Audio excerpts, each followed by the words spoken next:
देखिए सवाल है, उस रेखा का कार्तीय समीकरण ज्ञात कीजिए जो बिंदु 2,4,-5 से जाती है और x + 3/3 y - 4/5 और z + 8 बराबर z + 8/6 के समांतर है।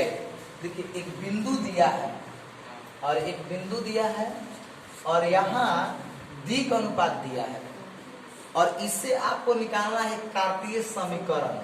यानी कि देखिए कार्तीय समीकरण निकाल के इसके समांतर दिखाना है। देखिए यहाँ से हम लोग क्या करेंगे, बिंदु दे दिया है तो सबसे पहले बिंदु -2,4,-5 ये बिंदु है।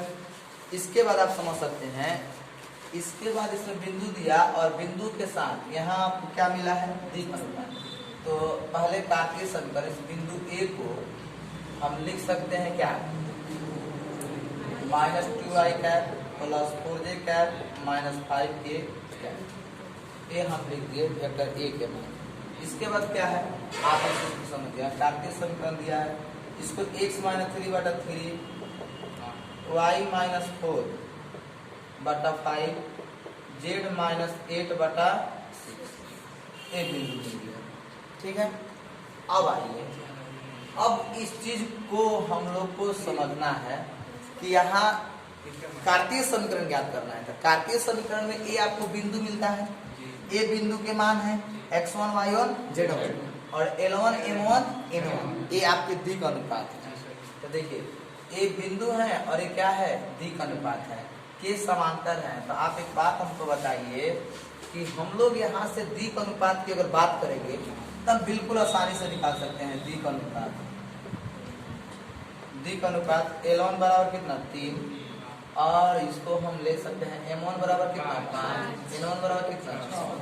अब आइए, ये दिक् अनुपात है, यहाँ कार्तीय समीकरण ज्ञात करना है। तो x - x1/L1 मिलता है ना जी। तो अब एक बिंदु ये नया मिला हमको, ये वाला, और इससे कार्तीय समीकरण से हमने क्या निकाल लिया, दिक् अनुपात। और दिक् अनुपात निकाल लिए तो अब नया एक कार्टेशियन प्रोडक्ट, कार्टेशियन फॉर्म हमको ज्ञात करना है, कार्तीय समीकरण ज्ञात करना है। तो नया कार्तीय समीकरण का रूप क्या होगा, x कार्तीय समीकरण x - x1/L1 y - y1/m1 z - z1/L1। अब बिंदु आपको मिला है, तो बिंदु आपको क्या मिला है, x - x1। तो x1 के मान आपको यहाँ न मिलेगा, यहाँ मिलेगा बिंदु, बोले तो -2, तो माइनस मिल क्या हो जाएगा प्लस। ये बात समझ में आ रहा है, जरा यहाँ पर देखिएगा, x - x1 L1 के मान क्या है 3, फिर है y - y1, y1 के मान कितना है 4 और m1 के मान कितना है 5, z - z1 के मान कितना -5 और n1 के मान कितना है 6, x + 2/3 y - 4/5 z + 5/6। यही आपका कार्तीय रूप है, यही कार्तीय रूप है। तो ध्यान रखना है क्वेश्चन पे और साथ क्वेश्चन के कंडीशन पे, क्वेश्चन बोला क्या है वैसे हम लोग को जाना कहाँ है, इस सब बातों को ध्यान रखिएगा, आसानी से आपका आंसर प्राप्त हो जाएगा। चलिए अब इसके आगे हम लोग देखेंगे। सवाल है, एक रेखा का कार्तीय समीकरण x - 5/3 y + 4/7 और z - 6/2 है, इसका सदिश समीकरण ज्ञात कीजिए। देखिए आप इसको देखिए, x - 5/3 y - 4 कितना 7 और z - 6 कितना 2। एक कार्तीय समीकरण दिया है, कार्तीय रूप दिया है। और कार्तीय रूप बनता किससे है, एक बिंदु और एक सदिश के समांतर रेखा से। देखिए एक बिंदु है,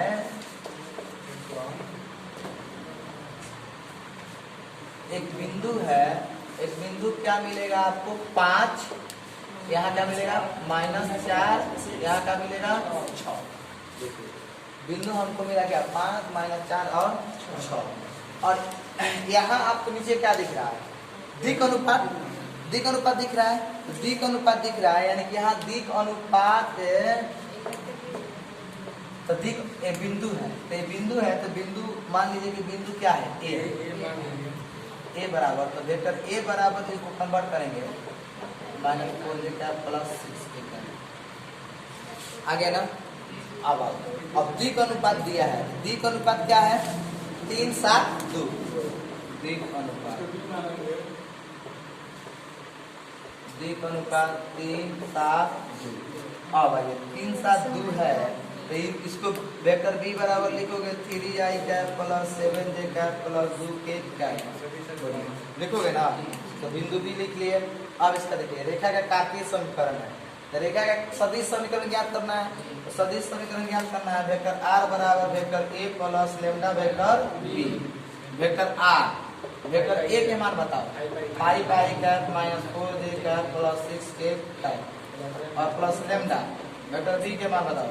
3i cap plus 7j cap plus 2k cap. आ गया। a और क्या है? b है। ये इसी को क्या बोलते हैं? सदिश समीकरण। इसी तरह नंबर नोट कीजिए लोग। प्रश्न है मूल बिंदु और 5 का माइनस 2 का मात्रा में जाने वाली रेखा का सदिश कार्तीय रूपों में समीकरण का। देखिए दोनों बात पूछा। रेखा का सदिश भी चाहिए और कार्तीय रूपों में समीकरण भी चाहिए। सुनिए ध्यान से। मूल बिंदु ए बराबर ए नियामक 0, 0, सही है ना। देखिए अगर वेक्टर ए लिखेंगे 0i cap 0j cap 0k cap सही लिख रहा है ना। बोलो अब 5 माइनस 2 3 तो 2 गो बिंदु है तो यहाँ द्विक अनुपात निकालना पड़ेगा। तो द्विक अनुपात कैसे निकलेगा? x2 minus x1 y2 minus y1 z2 minus होगा। आंसर आ जाएगा। समझ गए ना। आंसर आ जा रहा है बट यहाँ रूल जो है ना बिंदु दिया है। समझिए द्विक अनुपात नहीं दिया है। अगर ये द्विक को जब देता ना तो हम बना देते। लेकिन देखिए आंसर आ गया है ना। इसका मतलब ये नहीं है कि वो द्विक अनुपात दिया है। द्विक अनुपात नहीं दिया है। ये द्विक अनुपात हम निकालेंगे। हालांकि आप बना दीजिएगा ना तो आंसर मैच कर जाएगा।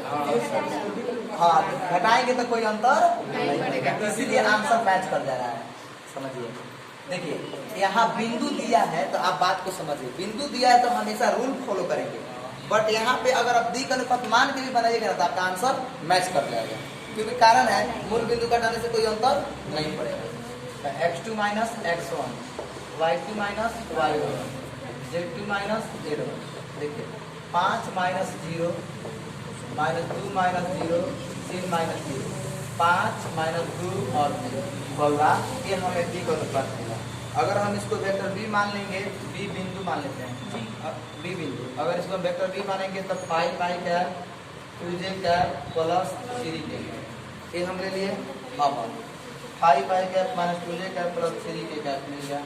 अब देखिए आप अगर यहाँ पर चाहते तो इसके द्विक अनुपात नहीं भी निकालते तो आंसर सही आ जाता है। बट रूल जो है गलत हो जाता है क्योंकि बिंदु दिया है।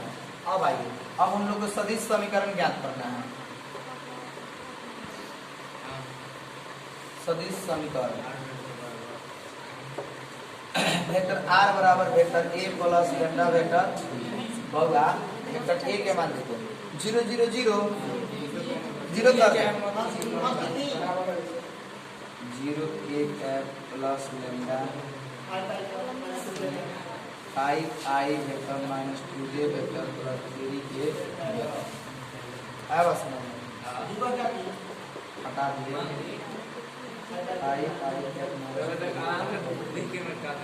देखिए यही क्या हुआ हमारा सदिश समीकरण। यहाँ से समझ गए इसको।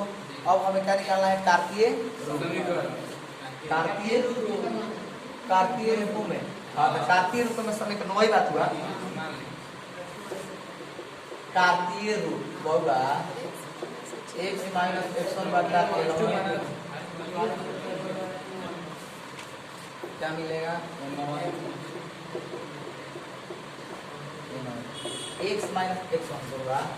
x1 के मान चाहिए तो बिंदु मिलेगा। बिंदु तो क्या रखेंगे? 0।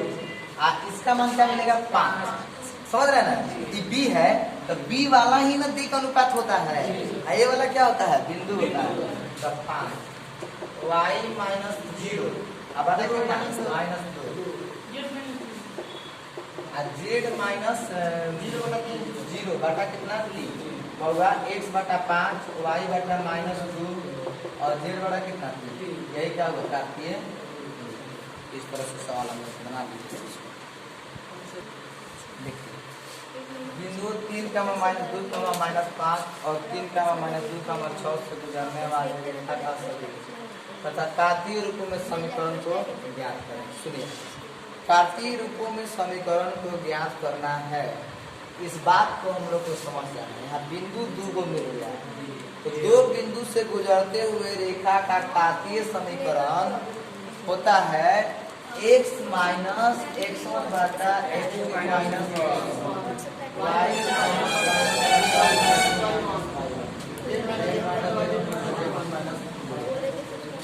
ये होता है। अब आइए, इतना बिंदु से गुजरने वाला था, बिंदु A और बिंदु B है। माना कि बिंदु A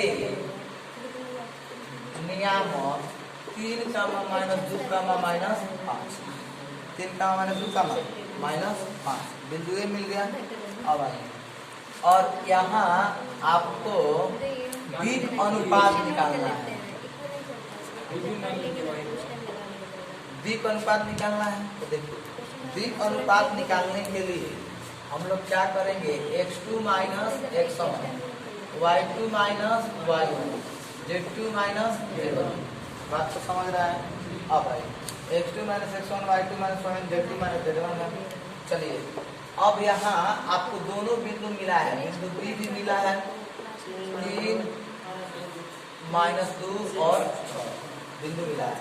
अब आप x2 में से x1 क्या कीजिए, x2 क्या है 3 माइनस y2 क्या है -2 माइनस 2 z2 क्या है 6 माइनस ओके 0 2 को 0 को 6 5 11। देखिए ये हमको मिल गया क्या, x2 माइनस x1 के मान, y2 माइनस y1 के मान और z2 माइनस z1 के मान। अब बिंदु A के लिए क्या मिला है 3, यानी कि अगर आप देखिएगा बिंदु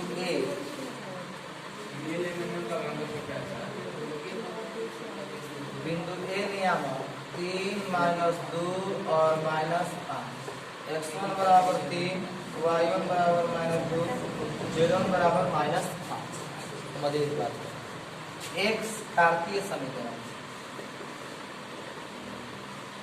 कार्तीय समीकरण x माइनस x1 बटा x2 minus x1 y minus y1 बटा y2 minus y1 z minus z1 बटा z2 माइनस z1।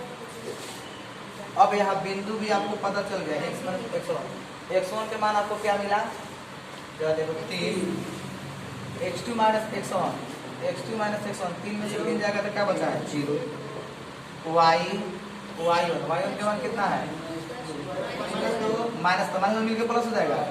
अब y2 माइनस y1 के मान बोलो 0 z1 के मान बोलो कितना है, माइनस में क्या हो जाएगा +5। कितना 11। यही ना हो गया। बस ध्यान रखना है आपको कि हम किस थ्योरी में जा रहे हैं। इसके आगे